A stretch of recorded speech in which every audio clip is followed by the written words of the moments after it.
वला तत्तबिल हवा, और ना पैरवी करना अपने नफ्स की ख्वाहिशात। ये अदल की अहमियत है, अपनी ख्वाहिश नफ्स की पैरवी ना करना। यानी अदल करने वाले मनसब पर जो लोग भी बैठे हैं, चाहे वो चीफ जस्टिस है, चाहे वो आम जज है, उसके लिए पहली हदायत जो कुरान दे रहा है वो ये है कि वला तत्तबिल हवा, न पैरवी करना अपनी ख्वाहिश नफ्स की। क्यों? फयुजिल्ला का अन सबीलिल्लाह, क्योंकि वो तुम्हें भटका देगी अल्लाह की राह से। ये अल्लाह की राह से तुम्हें दूर ले जाएगी। अब तुम जो है, तुम्हारे पास कोई केस आया है, कोई बंदा अपना फैसला करवाने आया है और तुमने उसका केस सुना ही नहीं है।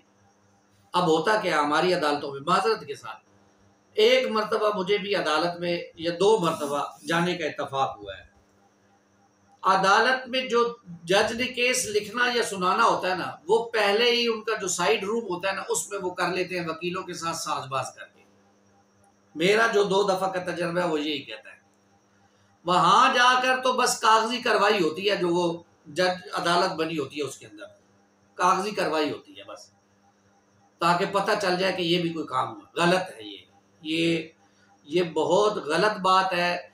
जजों को ये चाहिए, अगर वो वाकई ईमान रखते हैं अल्लाह पर और अल्लाह के रसूल सल्लल्लाहु अलैहि वसल्लम पर, तो ये बहुत बड़ा मनसब है अल्लाह ने उनको दिया है, बहुत बड़ा मनसब है जो उनको अल्लाह ने दिया है। तो उनको ये चाहिए कि वो अपनी ख्वाहिश नफ्स को एक तरफ रखें, अपनी दोस्तियों को एक तरफ रखें, अपनी रिश्तेदारियों को एक तरफ रखें, अपने झुकाव को एक तरफ रखें और अदल के मुताबिक फैसला करें। अदल के मुताबिक फैसला करें। अब जारी बात है, जब अदल के मुताबिक फैसला होगा तो जिसके हक में होगा वो तो खुश होगा, और जिसके खिलाफ होगा उसको नाराजगी होगी, लेकिन अल्लाह ताला खुश होंगे कि आपने अदल के मुताबिक फैसला किया। लेकिन जब आप अदल के मुताबिक फैसले नहीं करेंगे, आप जो है वो अपनी ख्वाहिश नफ्स के मुताबिक फैसले करेंगे, या आपका जिस तरफ झुकाव होगा उसके मुताबिक फैसले करेंगे, या आप रिश्वत लेकर फैसले करेंगे, या आप अमेरिका के दबाव पर, आर्मी के दबाव पर, एस्टेब्लिशमेंट के दबाव पर, या किसी और के कहने पर फैसले करेंगे, तो दुनिया में भी मुजरिम करार पाएंगे, आखिरत के मुजरिम तो हैं ही हैं। आखिरत के मुजरिम तो हैं ही हैं, दुनिया में भी मुजरिम करार पाएंगे।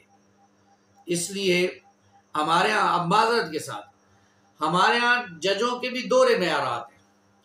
एक आम इंसान के लिए और कानून है और कानून की किताब है जो उनके पास है, और एक सियासतदान, एक बड़े इंसान, एक पैसे वाले इंसान के लिए और कानून की किताब है जो उनके पास पड़ी हुई है।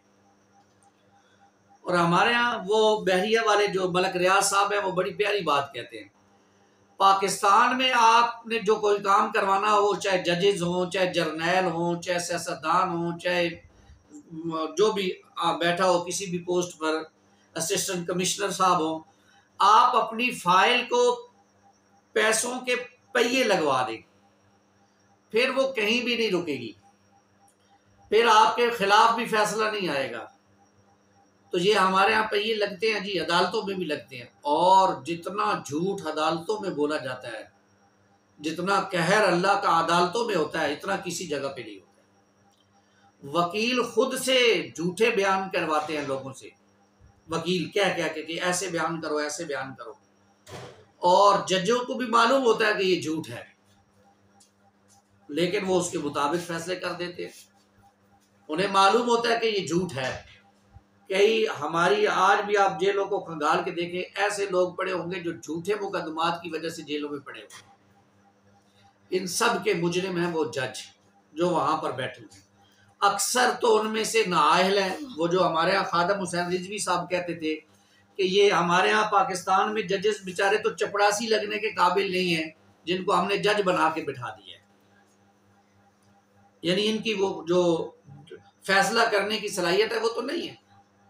अब साकिब निसार जैसे लोग अगर जजेस बन जाएंगे तो वो क्या हुआ, मुल्क का बेड़ा गर्क करके चला गया ना वो इंसान। वो तो चला गया, आप पीछे से भुगत मैं और आप रहे हैं। उसके बाद जो कहर आया है महंगाई का, वो मैं और आप भुगत रहे हैं। वो तो बरतानिया भाग गया, पता नहीं कहां चला गया। तो ये बातें हैं जिनको समझने की जरूरत है।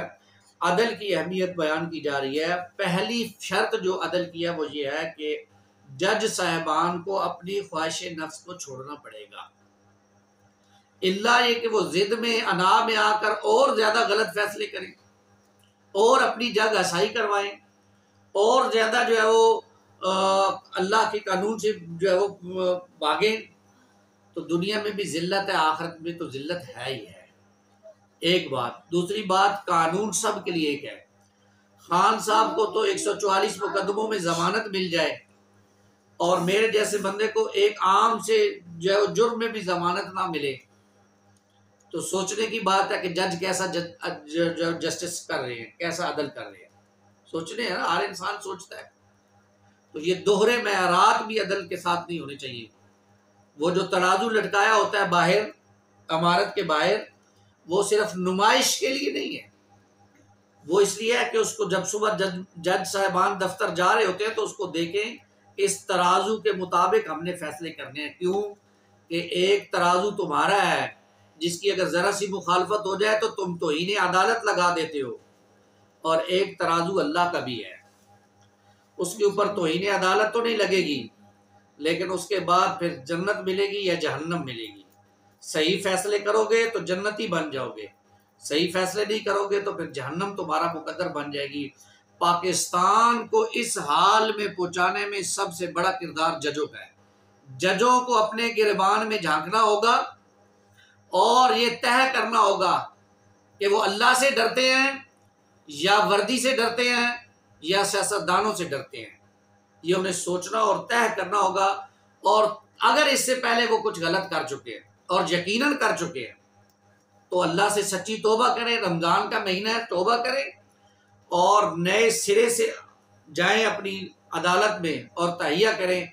आज के बाद अपनी ख्वाहिश नफ्स से किसी का फैसला नहीं करेंगे, अपने जो सियासी झुकाव है उसकी बुनियाद पर किसी का फैसला नहीं करेंगे, अपनी मनमाने किसी का फैसला नहीं करेंगे। जो भी कुरान और सुन्नत और आईन कहता है उसके मुताबिक फैसला करेंगे। अल्लाह करे मेरी बातें कोई जजों तक पहुंचा दे और उनकी समझ में ये बातें आ जाएं। अल्लाह हमारे मुल्क का कोई सही सिमत में लेकर जो है वो ये चलने वाला मामला बन जाए।